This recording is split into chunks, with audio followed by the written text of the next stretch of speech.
என்னவா வெள்ளர வாய்களையே பேசுற இப்படி என்னத்தை கட்ட போறீங்க? இப்ப திண்டுக்கல்லாம் தேனியா உன்னை அங்கேயே வச்சு உன்னை சிறையில வச்சு அடைச்சு அப்படி சொன்னாலும் பிரச்சனைங்கறியே, இப்படி சொன்னாலும் பிரச்சனைங்கறியே. அண்ணே வந்துட்டாரு. அதுக்கு நான் என்ன முடியும்? அடுத்த தடவை வந்தேனா படிச்சிட்டு அதுக்கப்புறம் வா. கண்டன் டாகமா கண்ணமா பேச முடியும். சத்தியவாத தடுத்துருங்க போல. இருங்க ஒரு நிமிஷம். முருகன் பெருமை சொல்ற பாட்டு வேற என்ன செய்ய சொல்ற? பதிலும் தெரியல.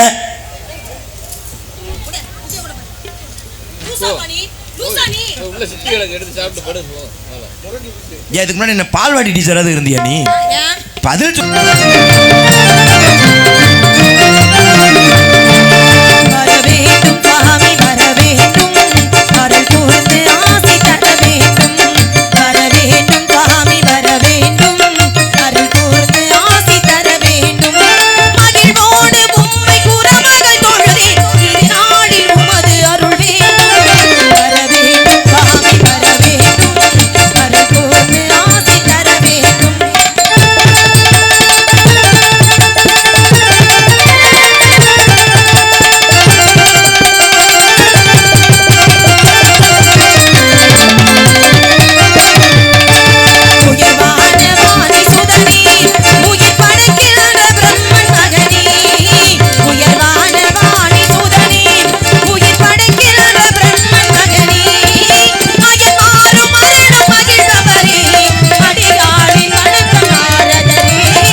ஹலோ. இங்கு நாரதராக நடித்துக் கொண்டிருக்கும் கருங்குளத்தைச் சேர்ந்த ஜெயமாதவன் அன்பு மாப்பிள்ளை. ஆமாம், ஜெயமாதவன் என்றாலே இந்த நாடகம் விழுந்து கிடந்ததை ஆமாம் தலை தூக்கி நிறுத்திய ஒரு மாபெரும் கலைஞன். ஆமாம், எல்லா பகுதியிலுமே வள்ளி திருமண நாடகம் ரொம்ப குறைவாக வரப்போகும்போது சின்ன வயதில் என் மாப்பிள்ளைக்காண்டி மாட்டு வண்டி கட்டி நான் பப்புனா நடிக்கும்போது என்னை உள்ளே போக சொல்லிவிட்டு மாப்பிள்ளையை 11 மணிக்கெலாம் அவங்க வெளியே தலை சொல்லுவாங்க. நான் அதிலெல்லாம் அனுபவப்பட்டிருக்கேன். என் மாப்பிள்ளை வந்து இந்த வள்ளி திருமண நாடகத்தை ஆமாம் உயர்த்திய அருமை பாசமிகு அன்பு மாப்பிள்ளை. அது மட்டும் இல்லை, என் மாப்பிள்ளையை சொல்லணும்னா விடிய விடிய கூட சொல்லலாம். பழக்க வழக்கத்துலேயே ஆமாம், அதாவது ஒரு மனிதன் வந்து எல்லாருக்கும் இங்கே இருக்கிறவங்களுக்கு பூரா என்னைய ரொம்ப பிடிக்குமா என்னன்னு தெரியல, எல்லாருக்கும் பிடிக்கிற மாதிரி வாழ்கிறது ரொம்ப கடுமை. அது ரொம்ப சிரமம். எங்கள் காரைக்குடி இசை நாடக சங்கத்தில் மட்டும் இல்லை, மதுரை, புதுக்கோட்டை, மன்னார்குடி, கரூர், இந்த தமிழகத்தில் உள்ள அத்தனை சங்கத்திலையும் மிகவும் பிடித்தமான ஒரு அற்புதமான செல்ல பிள்ளை. ஆமாம், என் மாப்பிள்ளை யாரும் மாதவன்னா ஐயோ அவன் கெட்டவன்டா அப்படின்னு இதுவரையும் என் சொல்லுனால கேள்விப்பட்டதில்லை. என் மாப்பிள்ளை தெய்வ பிறவி, எந்த கெட்ட பழக்கம் இல்லை, காசுக்கு ஆசைப்படாத ஒரு. ஆமாம், நானா இக்கட்டான சூழ்நிலையில் நிற்கும் போது என்னை சம்பளமே வாங்க மாட்டாப்புல, அப்படிப்பட்ட மாப்பிள்ளை. என் மாப்பிள்ளைக்கெல்லாம் என் மனசார சொல்கிறேன், கோயில் வாசலேருந்து அரணாக்குடி எடுத்து போடணும்னு எனக்கு ரொம்ப நாளாக நீண்ட நாள் ஆசை. அதை கூடிய விரைவில் என் மாப்பிள்ளைக்கு என்னைக்காவது நான் அரணாக்குடி மாப்பிள்ளைக்கே பேத்தியாளுக்கா மாப்பிள்ளைக்கு தான் வெள்ளியில் நான் அரணாக்குடி கண்டிப்பான முறையில் இந்த சீசன் முடிகிறதுக்குள்ளே. அதனால தான் மாப்பிள்ளைகிட்ட பிறந்தநாள் எப்போ மாப்பிள்ளைன்னு ஒரு தடவை கேட்டேன். ஆமாம், ஐப்பசி மாதமும் என்னமோ சொன்ன ஞாபகம் இருக்குது. கண்டிப்பாக என் மாப்பிள்ளைக்கு நாங்கள் 2 பேரும் சந்திக்கும் போது எனக்காவது நான் எடுத்து போட்டுருவேன். இப்போ கோயிலுக்கு ரொம்ப கடன்பட்டு போயிட்டேன். நம்ம சிரமப்பட்டு போயிட்டேன். மச்சான் எனக்கு எடுத்து போறேன். உனக்கு குஞ்சுமணி வாங்கி தரேன்டா. இப்ப எனக்கு இருக்கட்டும். அருமை மாப்பிள்ளை, எங்களுடைய வேண்டுகோளுக்கு இணங்காக இங்கு வருகிறது இந்த நாடகத்தை மிகவும் நடத்தி கொண்டிருக்கும் கருங்குளத்தை சேர்ந்த அவர்களுக்கு எங்கள் குடும்பத்தின் சார்பாக 5 கரை பங்காளிகள் சார்பாக பொன்னாடை அணிவித்து இந்த நினைவு பரிசையும் பொன்னாடை அணிவித்து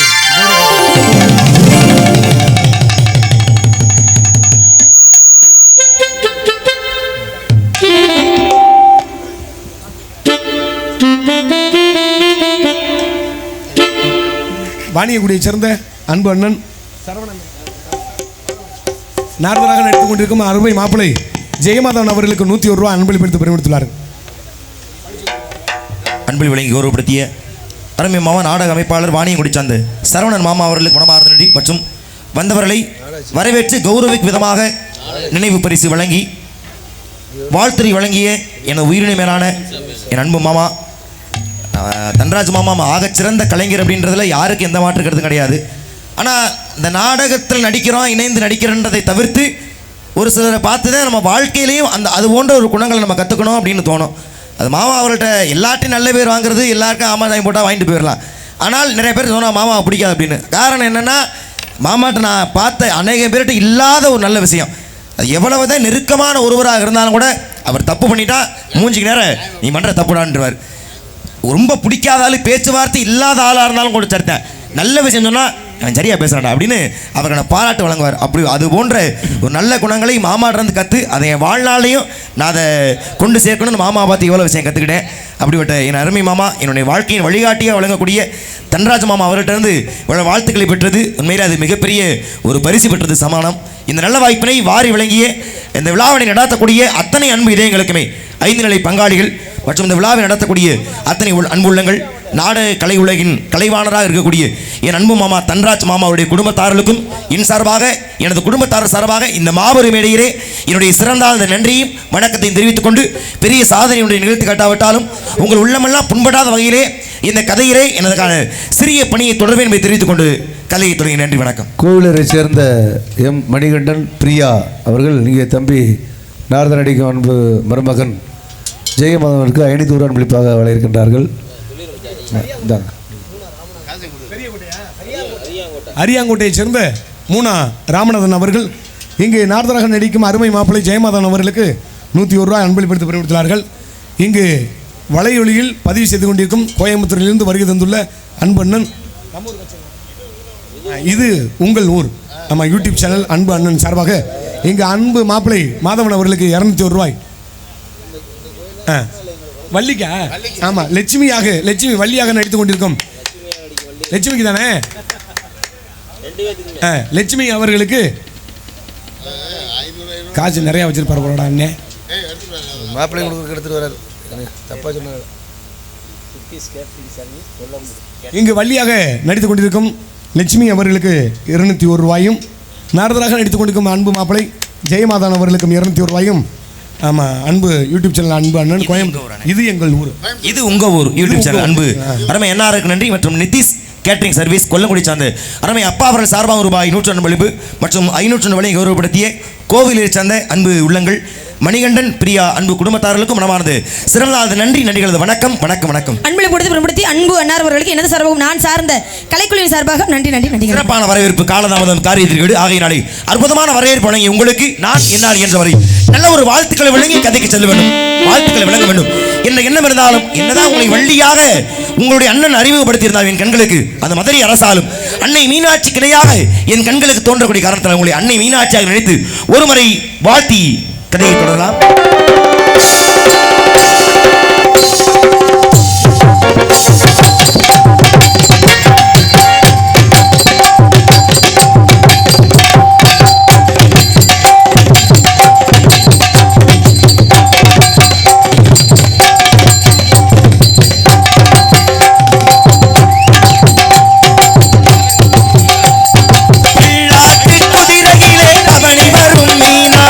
அவனி வரும் மீனாட்சி ஆண்டிகரே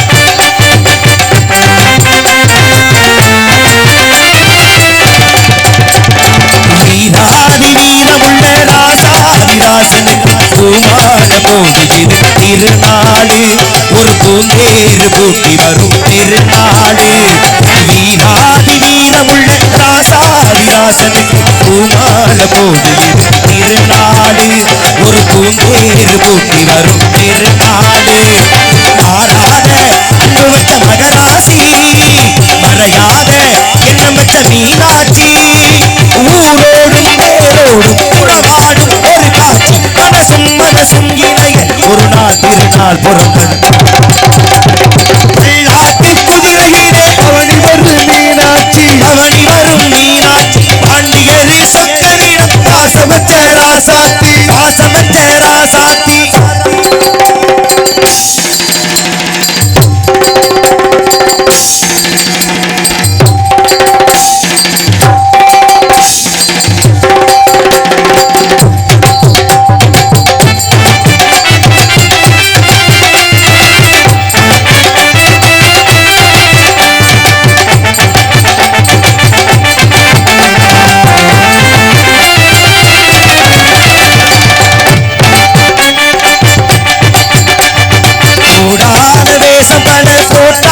சுந்தரர் மீனாட்சி கரப்பிடிக்க நடந்தாரு பல வீடான பாதையெல்லாம் நடந்தாரு போடான வேஷமெல்லாம் போட்டாரு சுந்தரர் மீனாட்சி கரப்பிடிக்க நடந்தாரு பல வீடான பாதையெல்லாம் நடந்தாரு மறி போற கண்ணை கண்டு குழுந்தாரு மகராசி கண்ணை கண்டு பணிந்தாரு வேறென்ன வாழென்ன வெறுப்பான முடிப்பா பாரு அடிக்கிற மனசே யாரு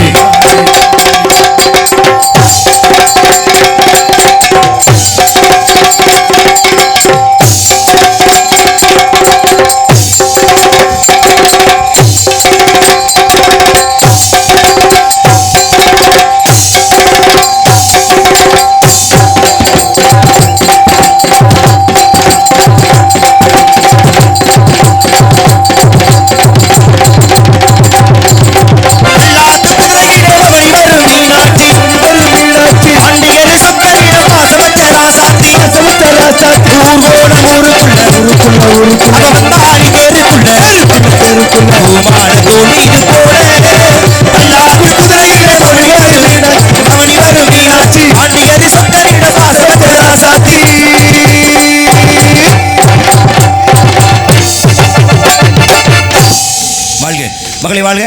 நன்றி, கைதட்டி உற்சாகப்படுத்திய அத்தனை நாடக ரசிகர்களுக்கும் நன்றி. இந்த பாட்டு கைதட்டு கிடைக்கிறது அது முழுக்க முழுக்க இசை மேதைகளே சாரும் அத்தனை நாடக ரசிகர்களுக்குமே மனமார்ந்த நன்றி தெரிவித்துக் கொண்டு இசை கலைஞர்களை பாராட்டி இது உங்க ஒரு யூடியூப் சேனல் அன்பு அருமை என்ன சார்பாக இசை கலைஞர்களை பாராட்டி ரூபாய் 500 நினைவு வழங்கி கௌரவப்படுத்திய அருமை என்னாருக்கு இசை கலைஞர்கள் சார்பாக நன்றி. நன்றிகளது வணக்கம். அண்ணே ஒரு பேர் சொல்லிட்டு போனார், மங்களாம்பி மங்களம் மட்டும்ன்ற காதில் விழுந்துச்சு.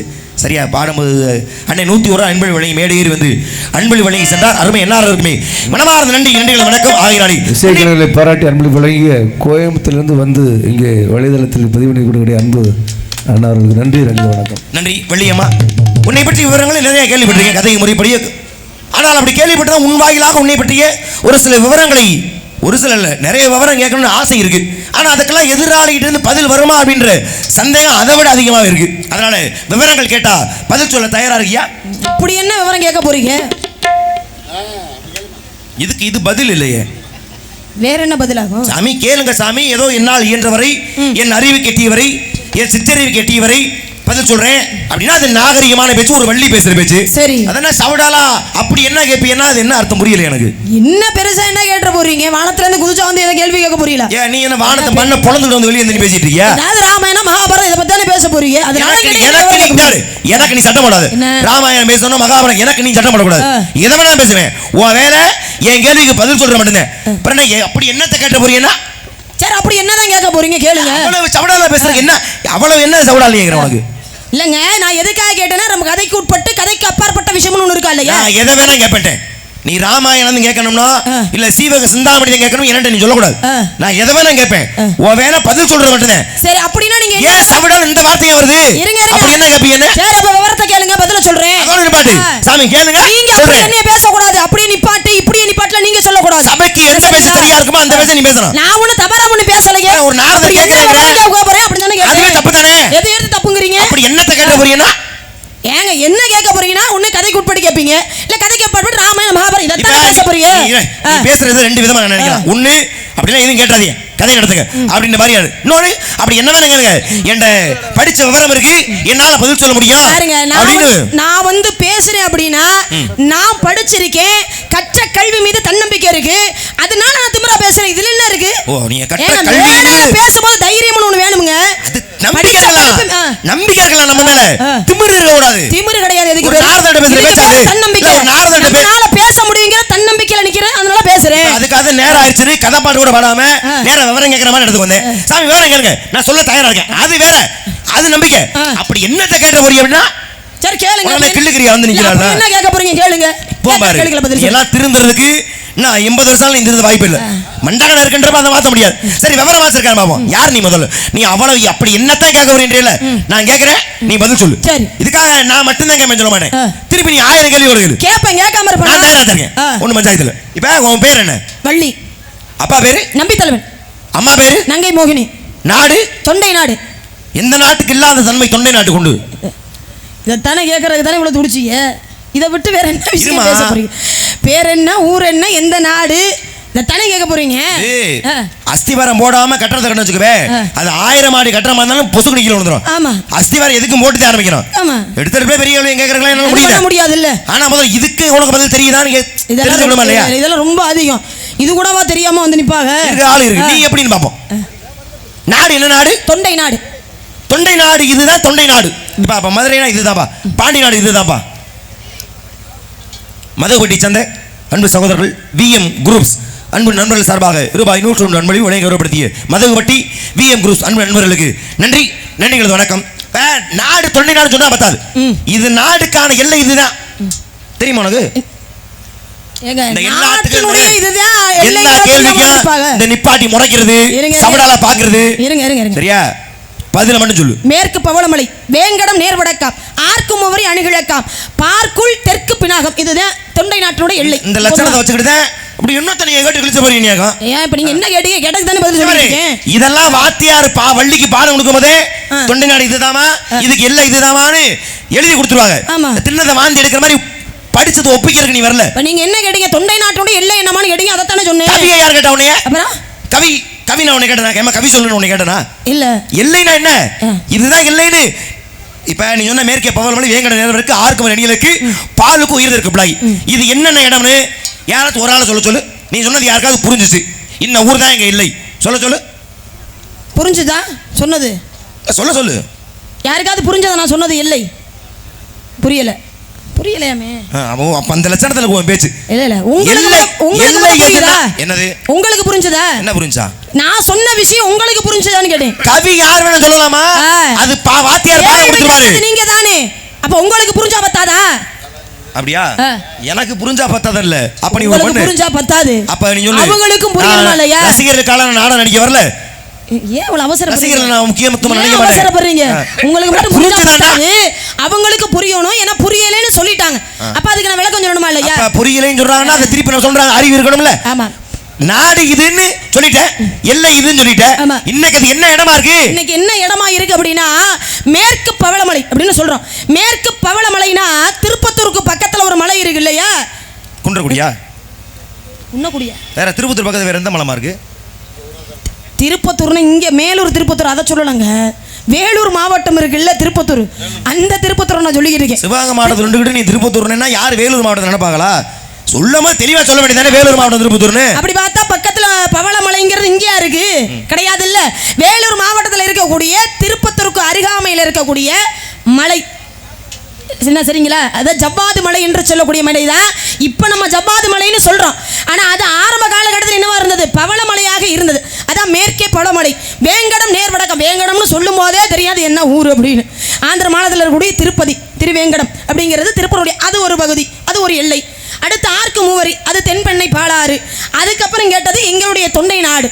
அதுதான் இப்ப இதெல்லாம் வங்காள விரிகுடா. தென்பண்ணையோ இல்ல கடலோ வங்காள விரிகுடா கடலோ இல்ல இன்னைக்கு ஜவ்வாது மலையோ இல்ல திருப்பதி இந்த வேங்கடமோ இதுதான் இப்படித்தான் சொல்லணும். இதுதான் நாட்டினுடைய எல்கை. சரி இது இல்ல ஆமா. இதுக்குள்ள என்னென்ன நகரங்கள் இருந்தது தெரியுமா? எப்படிங்க? இப்ப என்னென்ன நகரங்கள் இருக்கு தெரியுமா? பொதுவா என்ன மறுபடி எதுக்குள்ள இப்ப கேக்குறீங்க? பாண்டி நாடு எடுத்துக்கவே இப்ப சிவகங்கை நகரம், மதுரை நகரம், காரைக்குடி நகரம், தூத்துக்குடி நகரம், ஆமா. திருநெல்வேலி நகரம் ஆமா. இந்த நகரங்கள் உள்ளடக்கியது ஆமா. இன்றைய பாண்டி நாடு சொல்லிட்டு இருக்கோம். ஆமா. ஓ நாடு தொண்டை நாடு. ஆமா. இதுக்குள்ள என்னென்ன நகரங்கள் இருக்கு? இதுக்குள்ள என்ன விருதுநகர், திண்டிவனம், வேலூர், சொன்ன மாதிரி திருப்பத்தூர், காஞ்சிபுரம் இது எல்லாமே அப்ப தொண்டை நாட்டுக்குள்ள தானங்க இருந்தது. இப்ப இத்தனை நகரங்களை உள்ளடக்கியது இன்றைய தொண்டை நாடுன்னு சொல்றேன். ஆமா. இப்ப எல்லா நாட்டுக்கும் ஒரு தனித்தன்மை உண்டு. இப்போ ஒரு நாடு தொண்டை நாடு பெருமைப்படுத்துறேன். ஆமா. இப்ப இந்த பாண்டி நாட்டுக்கு வந்து வச்சுக்கவே எத்தனை ஆலயங்கள் இருக்கு. இப்ப பாண்டி நாட்டு முக்கியமான ஆலயம்னு எதை சொல்லுவேன்? பாண்டிய நாடு மதுரை நாளே மதுரை மீனாட்சி அம்மனுடைய ஆலயம் வேற. தான் ஞாபகத்துக்கு வரும். வேற.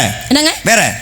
இன்மையிலும் நன்மை தருவார் கோயில் சிவனே சிவனை போய் வணங்கின ஸ்தலம். நீ மதுரைக்கெல்லாம் பாவா இங்க இருக்க காளையார் கோயில் உனக்கு கோயிலா தெரியலையோ? அப்படி ஐயா, இருக்குல்லங்க காளையார் கோவில் இருக்கு. அப்படி பார்த்தா சிவகங்கை மாவட்டம் சிங்கமுடர்ல பிரான்மலை இருக்கு. உத்தரவாசம் இருக்கு. எத்தனையோ பாண்டி திருவாரூர் கோவில்கள் இருக்கு பாண்டிய நாட்டுக்கு. இப்ப பாண்டி நாடுனா என்ன கோயில் ஞாபகம் வரும்? ஆமா. ஒரு சோழ நாட்டை எடுத்துக்க. சோழ நாட்டுல என்னென்ன கோயில் ஞாபகம் வரும்? தஞ்சை பிரகதீஸ்வரருடைய ஆலயம், கங்கை கொண்ட சோழபுரம், இப்படி கோவில்கள் நமக்கு ஞாபகம் வருமா இல்லையா? சோழ நாடு தொண்டை நாடு. ஆமா. இது போல இன்ன ஆலயம் இருக்கக்கூடிய நாடு எங்க நாடு சொல்ல முடியுமா உன்னால? ஏதாச்சும் ஒரு முக்கியத்துவமானது ஏதாச்சும் ஒரு கோயில்? என்னங்க இப்படி கேக்குறீங்க? காஞ்சிபுரத்துக்கு மிகப்பெரிய ஒரு ஸ்தலம் இருக்கேங்க. காஞ்சிபுரத்துக்குன்னு பெருமை தந்தது சிவனுடைய மிகப்பெரிய பக்தர் என்ன பண்றாரு, தன்னுடைய ஆள் மனதுக்குள்ளே சிவபெருமானுக்கு ஒரு ஆலயத்தை அமைச்சிட்டார். ஆலயத்தை அமைத்தவரு சோழ நாட்டு மன்னன் என்ன பண்றாரு, அவரும் ஒரு கோவிலை சிவனுக்காக கட்டிட்டார். கட்டி ஒரு தேதியை வச்சுட்டாரு கும்பாபிஷேகத்துக்கு. இப்ப நம்ம ஊர்ல ஒரு கும்பாபிஷேகம் நடக்குது, இதுக்கு ஒரு தேதி வச்சிருப்பாங்களா இல்லையா? அதே மாதிரி என்ன பண்ணாரு, சோழ நாட்டு மன்னனும் தன்னுடைய கோவிலுக்கு கும்பாபிஷேகம் நடத்துறதுக்கு என்ன பண்றாரு, தேதியை குறிச்சாச்சு.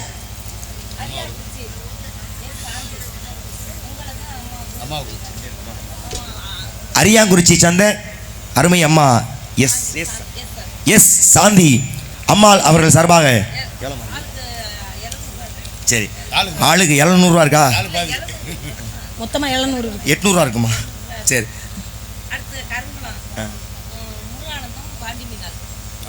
கருங்குளம் முருகானந்தம் பாண்டி மீனாள் அன்பு குடும்பத்தால் சார்பாகவும் இணைந்து இந்த அன்பளிவை இருவருக்கும் சரிபாதியாக வழங்கியிருக்கிறார். வழங்கி கௌரவப்படுத்திய அன்பு குடும்பத்தாரர்களுக்கும் மேடை ஏறி வந்து வாழ்த்துக்கள் வழங்கிய அரியாங்குறிச்சி சந்த அருமையம்மாள் சாந்தி அம்மாள் அவர்களுக்கும் சரி நன்றிமா. மேடை ஏறி இந்த வாழ்த்துவதற்கு ஒரு மிகப்பெரிய ஒரு மனசு வேணும். அம்மா அவர்களுக்கும் அவர்கள் குடும்பத்தாரர்களுக்கும் அவரை சார்ந்த அத்தனை நல்ல இதயங்களுக்கும் எங்கள் கலைக்கல்வி சார்பாக மனமார்ந்த நன்றி. நன்றிகள். வணக்கம். இந்த மேடையில் நல்லதொரு மேடையில எனக்கும் என் எதிரியாக நிற்கும் எதிரி இல்லம்மா, அவர் உங்க கூட நடிக்கிறாரு. அது வந்து இயற்கையில வன்மத்தை அது வெளியில தானா வரதான். சரி நீ சொல்லிக்கலாம். என் எதிரிக்கும் அன்பளிப்போடு விரும்பப்படுத்திய அன்பு அம்மா அவர்களுக்கும் நன்றி நன்றி நன்றி. காஞ்சிபுரத்துல கோயில் இருக்கு. என்னங்க அப்ப சோழ மன்னன் என்ன பண்றாரு, அவரும் சிவனுடைய ஆலயத்துக்கு கோயிலை கட்டியாச்சு, தேதியும் குறிச்சாச்சு. ஆனா சோழ மன்னனுடைய கனவுல போய் சிவபெருமான் என்ன சொன்னாரா, எப்பா உன்னுடைய கும்பாபிஷேக தேதியை மட்டும் மாத்தி வச்சுக்க, எனக்காக இங்க காஞ்சிபுரத்துல என்னுடைய பக்தன் ஒருத்தன் கோவில் கட்டியிருக்கான், அவனுடைய கோவில் கும்பாபிஷேகத்துக்கு நான் போகணும் அப்படின்னு சொல்றார். அப்பதான் சோழ மன்னன் என்ன நினைக்கிறாரு, நம்மளை விட ஒருத்தன் கோயில் கட்டுறான், சிவனே நம்ம கனவுல வந்து சொல்றாருனா அது அப்ப எப்பேற்பட்ட ஒரு ஸ்தலமா இருக்கும் அப்படின்னு இங்க என்ன தேடி போறாரு காஞ்சிபுரத்துக்கு. தேடி போகும்போது பார்த்தா எந்த கோவிலுமே இல்லை. அப்ப கோவிலே இல்லாத காரணத்தினால அப்ப யார் அந்த கோவிலை கட்டியிருப்பா அப்படின்னு விசாரிக்கிறார். விசாரிக்கும் போது அங்கே தான் ஒருத்தர் இருந்தார், சிவனுடைய மிகப்பெரிய பக்தர் பூசலார் என்று சொல்லக்கூடியவர். அப்ப அவர் என்ன பண்றாரு, தன்னுடைய ஆள் மனதுக்குள்ள சிவபெருமானுக்காக ஒரு கோவிலை கட்டினார்.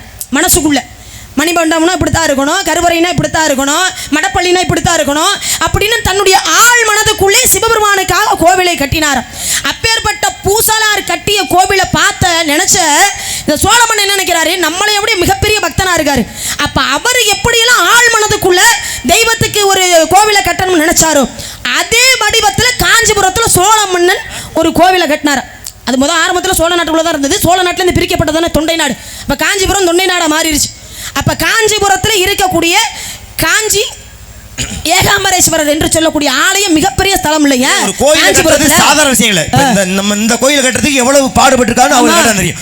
அப்படி போய் ஒரு மண்ணே அவ்வளவு பொருட்கள் ஒரு கோயிலை கட்டி அந்த கோயில நான் வரலடா, என் பக்தி மனசுல கட்டின கோயில நான் போறேன்னு சிவன் சொல்லியிருக்காருன்னா காஞ்சி ஏகாம்பரேஸ்வரர் எவ்வளவு பெரிய ஸ்தலம், அதை போய் கேக்குறீங்க. அந்த மனசுல வச்சுதான் அவர் அட்டி ஆலயத்தை வச்சுதான் அதை எடுத்துக்காட்ட வச்சு கோயில் கட்டின சோழ மண்ணு இன்னைக்கு இது காஞ்சி ஏகாம்பரேஸ்வரர் ஒரு ஆலயம். உங்களுக்கு புரியுதா என்னன்னு தெரியல, இன்னும் புரியுற மாதிரி புரியாம நான் அதை மேற்கோள் காட்டி பேசிட்டு இருக்கேன். இல்ல உங்களுக்கு புரியலன்னா உங்கள மாதிரி வேற எப்படி எனக்கு நீங்க புரிய வைப்ப? உங்கள மாதிரி நாமம் போட்ட ஒரு ஆள் வந்து பெருமாளை கோயிலை விட்டு வெளியில போகணும்னு சொன்னார்ல, அந்த கோவில் தான் அது.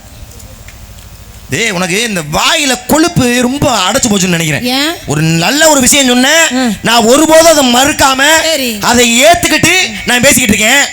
இந்த சவடால் பேசுற மாதிரி நான் நீ என்ன சொல்ல வர்ற? நாம மட்டும் நாங்கெல்லாம் ஒவ்வொரு கோயிலா போய் சாமியை விரட்டிக்கிட்டு இருக்கோம்ங்கிறியா? விரட்டாரா இல்லையா? வாயை டர்னு கிழிச்சு விடுறியா? இல்லையா? என்ன பெருமாளே கோயில விட்டு போன்னு சொன்னாரா இல்லையா? 1000 சம்பவம் நடந்துக்கட்டும். ஒரு விஷயம் சொல்றோம்னா அது மக்கள்கிட்ட எப்படி போய் சேருதுன்னு முக்கியம். நீ பொசுக்கடின்னு நாம மட்டும் கோயிலை விட்டு விரட்டினா என்ன கும்பாபிஷேகத்தை என்னை கூட்டி வந்து தப்புன்றியா? புரியல. இப்ப நான் வந்தனால இந்த சாமியை கோயிலை விட்டு விரட்டிட்டு வர்றியா? சொல்லவே கிடையாது. நான் உங்களை மாதிரி உங்களன்னு சொல்லலையே. இதெல்லாம் நல்ல பேச்சுக்கு அழகு இல்ல, திருத்திக்க. சரி, ஓ வழிக்கு வர்றேன். சிவனை நீ வணங்குறீல. ஆமா. இப்ப ஒவ்வொரு ஊருக்கும் முக்தி இருக்கு. ஒருவேளை நம்ம செத்து போயிட்டோம்னா எங்க செத்தா முக்தி? காசியில இறந்தால் முக்தின்னு சொல்லுவாங்க. பார்த்தாலே முக்தினா? பார்த்தாலே முக்தினா ஒரு ஊருக்கு போய் அந்த ஊரை பார்த்தாவே முக்தி. அப்படியே நேரா போன மதுரை சிறப்பு இருக்கு. ஒருவேளை மனசுல இந்த ஊரை நினைச்சாவே முக்தினா? நினைத்தாலே முக்தினா அது திருவாரூர். நல்லா யோசிச்சு சொல்லு. நினைத்தாலே முக்தி. எனக்கு காதுல பூ சுத்தாத. இல்ல சொல்றதுதானே. எதிரில நிக்கிறாளே. சரி, திருவாரூர் சொன்னீங்க, அது எதுக்கு முக்தி? பிறந்தாலே முக்திங்க. திருவாரூர்னா பிறந்தாலே முக்தி. திருவாரூர்னா இது இந்த கும்பகோணத்துல இருந்து போறோமே திருவாரூர் தானமா? இல்ல உனக்கு தெரியுமான்னு கேக்குறேன். ஏங்க திருவாரூர்னா உங்களுக்கு எங்க தேருக்கு மிக உனக்கு தெரியலன்னா நான் தெரிய வைக்கலாம்னு பாக்குறேன். ஓஹோ, நாங்க சொன்னதுக்காக உடனே நீங்க எங்களை கிண்டல் பண்றீங்களா? அந்த திருவாரூர்ல கும்பிட போன ஒருத்தர் அவங்க சிவபெருமான் கண்ணை குருடா காமிச்சாரு, அந்த ஊர் தானே? இப்ப திரும்பி நீங்க என்ன கேக்குறீங்களா? நான் வந்து பெருமாளையே கோயிலோட விரட்டிட்டாங்க உங்க கூட்டம் அப்படின்னு சொன்னதுக்காக. ஆமாமா, சாமி கும்பிட போனோம்னா சாமி வந்து நமக்கு நல்லதே பண்ணணும். சரி, நான் கேக்குறேன், போன கண்ணை குருடாக்குனா போற வர ஆளை எல்லாத்தையும் குருடாக்கிட்டு இருந்தாரா? யார குருடாக்குனாரு? எதுக்காக குருடாக்குனாரு? தன் மீது சத்தியம் பண்ணிட்டு அந்த சத்தியத்தை மீறி நடந்த காரணத்தினால என்ன பண்ணாரு? கண்ணை குருடாக்குனாரு. இந்த அறிவு இது உனக்கு என்ன சொல்ல இருக்கணும்ல? கோயிலை விட்டு கிளப்பினா ஏன்? ஒரு பக்தன் மிகப்பெரிய ஒரு ஞானஸ்தன், அவன் தன்னை விட அறிவாளி இருக்கிற மன்னன் குடிக்கல, நீ நாட்டை விட்டு கிளம்பினா சொல்லியாச்சு. அப்பதான் இந்த பக்தன் சொன்னானா, உன்னுடைய பக்தனை மதிக்காத நாட்டுல நீ இருந்தா உனக்கு எப்படிமா மதிப்பு இருக்கும்? வா, நமக்கு இந்த ஊர் வேணாம் என்று சொல்லியதால் தன் பக்தனை மதிக்காத மன்னன் இருக்க நாட்டுல நான் இருக்க மாட்டேன்னு பெருமாள் போனார். சும்மா மொட்டை குட்டையில் வந்த மாதிரி உங்க நாம மொட்டவர் பெருமாளை கிளப்பினா ஏன்? நான் என்ன சாதாரணமா தான் சொன்னேன். காரணம் இருக்குல்ல, கதை இருக்குல்ல, இல்லாம நான் சொன்னா நீ வந்து பசுத்தோல் போத்துன புலி. உன் பேச்சு பாக்குறது வேணா ஐயோ வள்ளி எவ்வளவு வாழைப்பழம் மாதிரி எவ்வளவு அருமையா பேசுது. ஆமா ஆமா, பாக்குறதுக்கு அப்படி தெரியலாம். நீ உனக்கெல்லாம் நாக்கு இல்ல, உனக்கெல்லாம் உடம்பு முழுக்க வசந்தேன். அதனால நீ நான் சாதாரண சொன்னேன். தேள கூட நம்பிரலாம். தேளுக்கு கூட தன்னுடைய வாள்ல தான் கொடுக்க இருக்கும். உங்களுக்குலாம் உடம்பு முழுக்க கொடுக்க இருக்கிற ஆளு. பேசக்கூடாது. மதுரைன்னு சொன்ன உடனே என்ன கோவில் ஞாபகத்துக்கு வரும்னா? மதுரை மீனாட்சி அம்மன் கோவில் தான் ஞாபகத்துக்கு வரும். கோயிலுக்கு போயிருக்கியா? போயிருக்கேனே. இப்ப எல்லா இடத்துக்கும் இல்லாத ஒரு சிறப்பு அந்த அம்மன் கோயில் கொண்டு. எல்லா இடத்துலயுமே ஆண் தெய்வத்தை வச்சு பேர் சொன்ன ஆலயத்துக்கு மத்தியில முதல் தடவை பெண் தெய்வத்தை பேரை சொல்றது அன்னை மீனாட்சி ஆலயம் அப்படின்னு சொல்லப்பட்டது. இப்ப எல்லா ஊர்லயும் ஆறு ஓடுதுல்ல? ஆமா. மதுரையில ஒரு ஆறு வைகை ஆறு. என்ன மங்களாம்பட்டி அண்ணே, அதனால காதல் விழுன்னு சொன்னேன். நன்றி சொல்லிட்டேனே. மங்களாம்பட்டி சந்த அருமை என்ன சார்பாக 100 நன்றி. மீண்டும் ஒரு முறை நன்றி, வணக்கம். மதுரையில் என்ன ஆறு ஓடுது? வைகை ஆறு ஓடுது. அது மட்டும் தான் ஓடுச்சா? இல்ல அதுக்கு முன்னால வேற ஆறு ஓடுச்சு. என்ன ஆறு ஓடுச்சு சொல்லுங்க அப்போ. இதுக்கு இது பதில் இல்லையே. வைகை ஆறு ஓடுச்சு, அதுக்கு முன்னால வேற ஒரு ஆறு ஓடியது. இன்னைக்கு இது ஆறா ஓடல, இன்னைக்கு இதை காவாயை மாத்திட்டாங்க. அது பேர் கிந்துமால் நதி பேர்.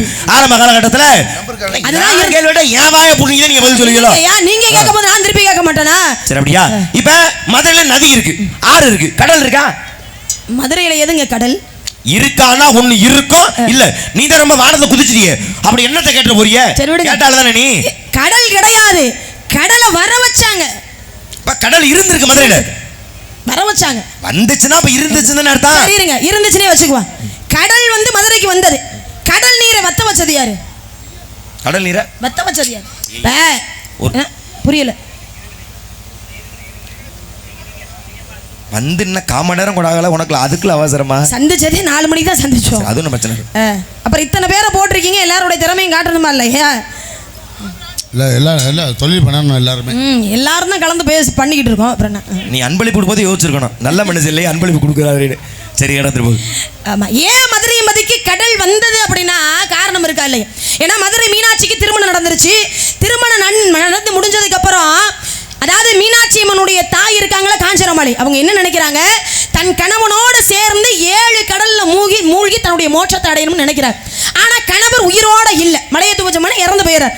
அப்ப இந்த அம்மா என்ன பண்றாங்க, சிவபெருமானாக அவதாரம் எடுத்து வந்த சொக்கநாதர்கிட்ட போய் சொல்றாங்க.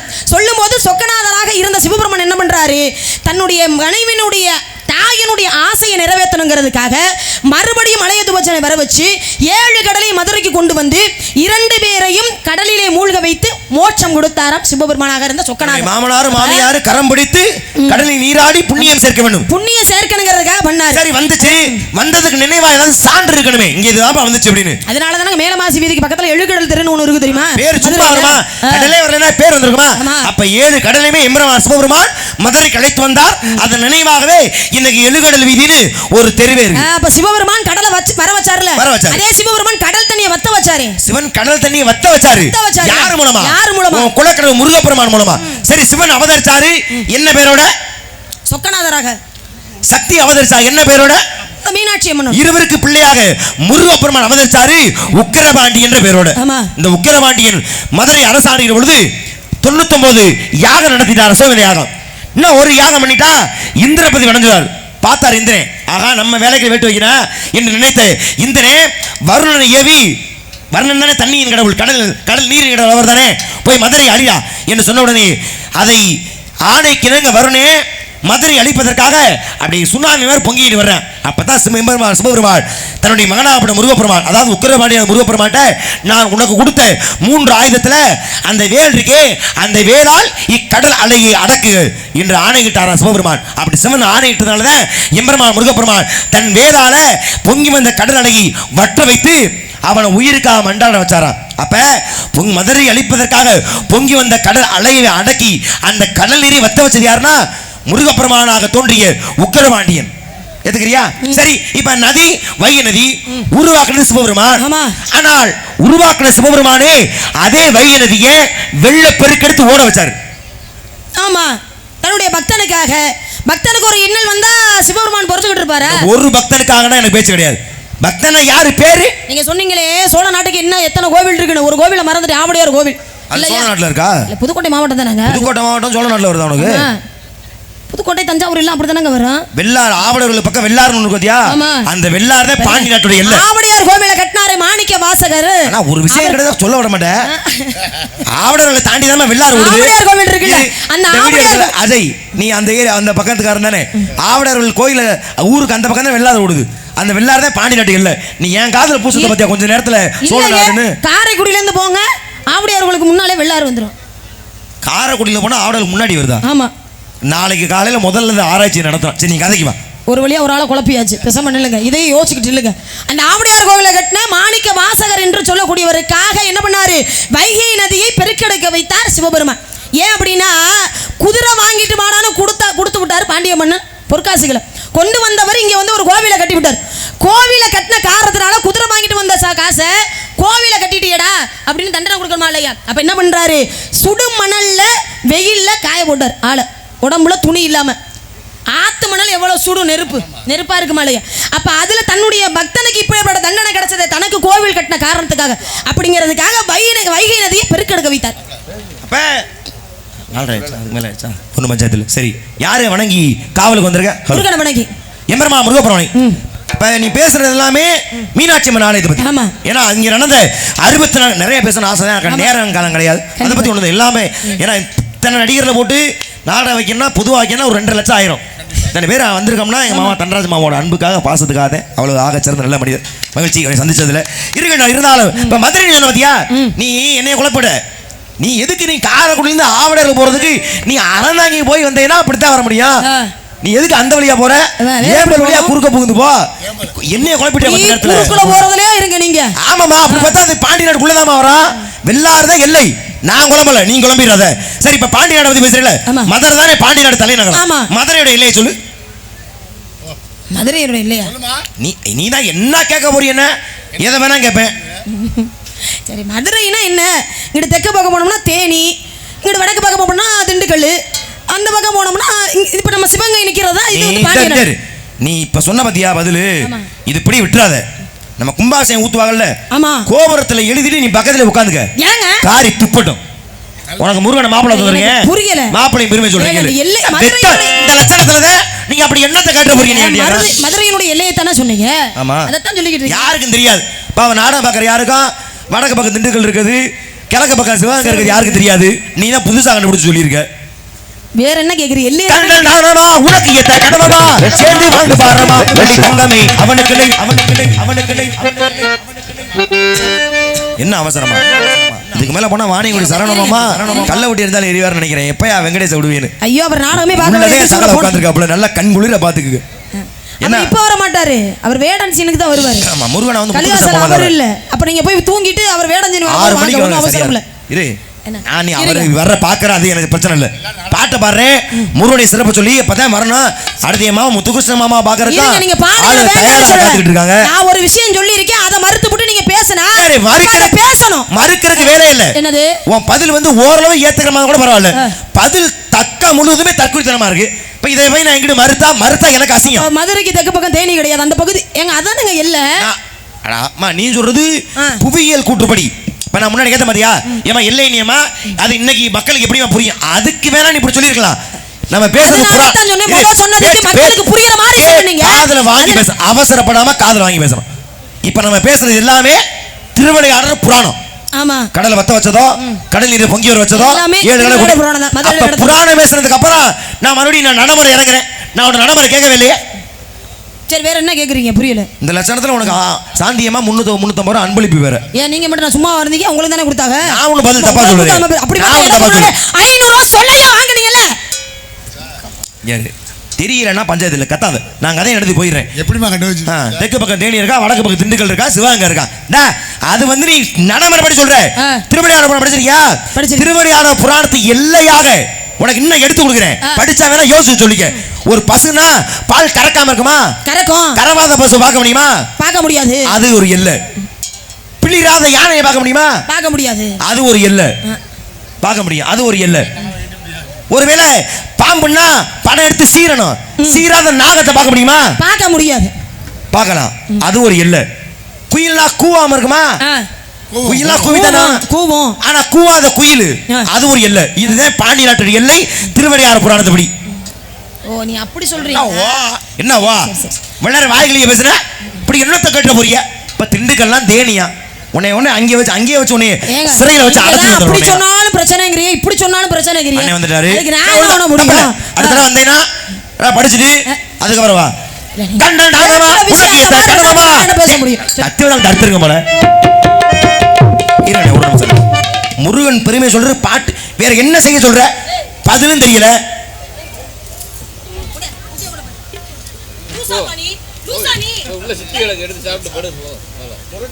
இதுக்கு முன்னாடி என்ன பால்வாடி டீச்சர் அது இருந்தியா நீ? பதில் சொல்ல சொன்னா போய் மிரட்டிக்கிட்டு இருக்க அவரை. என்னது விஷயத்தை கேட்டிருக்கீங்க, சொல்றதுக்குள்ள அப்புறம் என்ன பாட்டு பாருங்க நீங்க?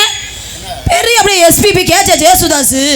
நீங்க லதா மங்கேஷ்கர் தான், ஆஷா போஸ்லே தான். என்ன எங்க நீங்க பாடுறது இப்ப என்னத்துக்கு இப்ப என் பாட்டு பாடுன? இருங்க, நீங்க சொன்னீங்க, அதுக்கு நான் ஒரு விளக்கம் முதல்ல போய் கொடுத்துருவா. மாடு மேய்க்கிறேன். இந்த தகப்பா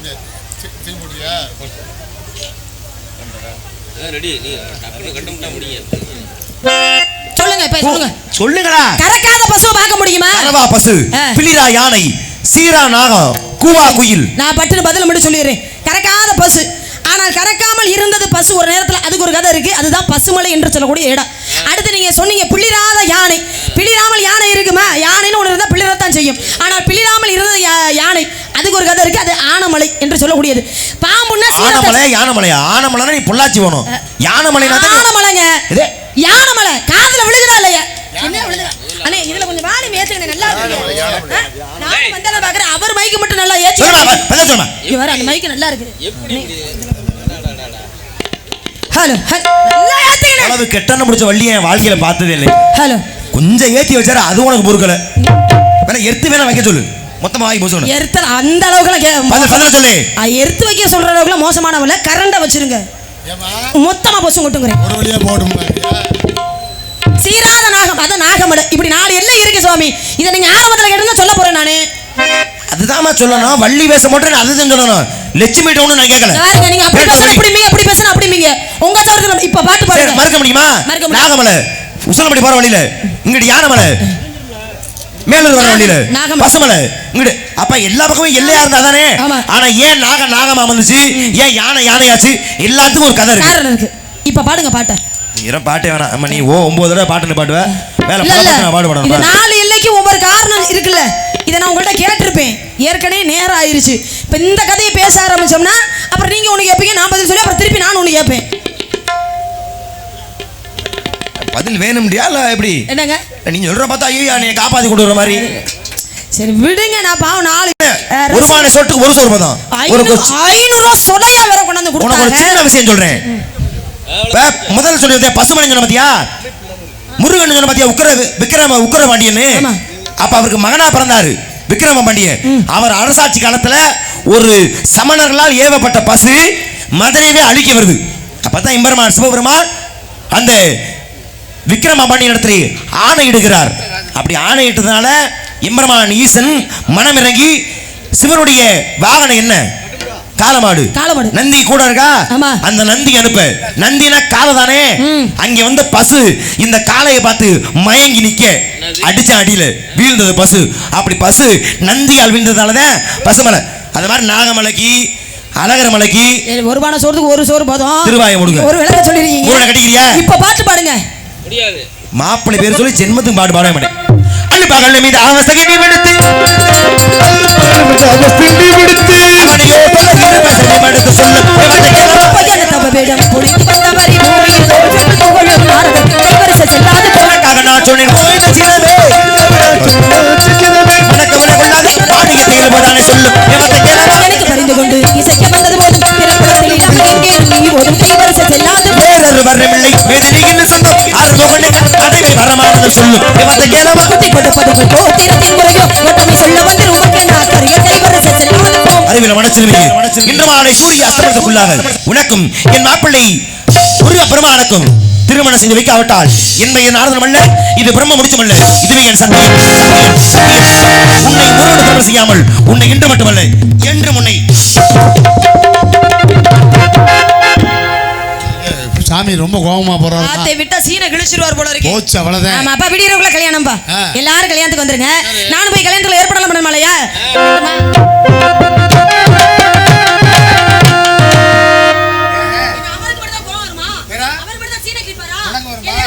சீன்காரர் பக்கத்துல இருக்காரு.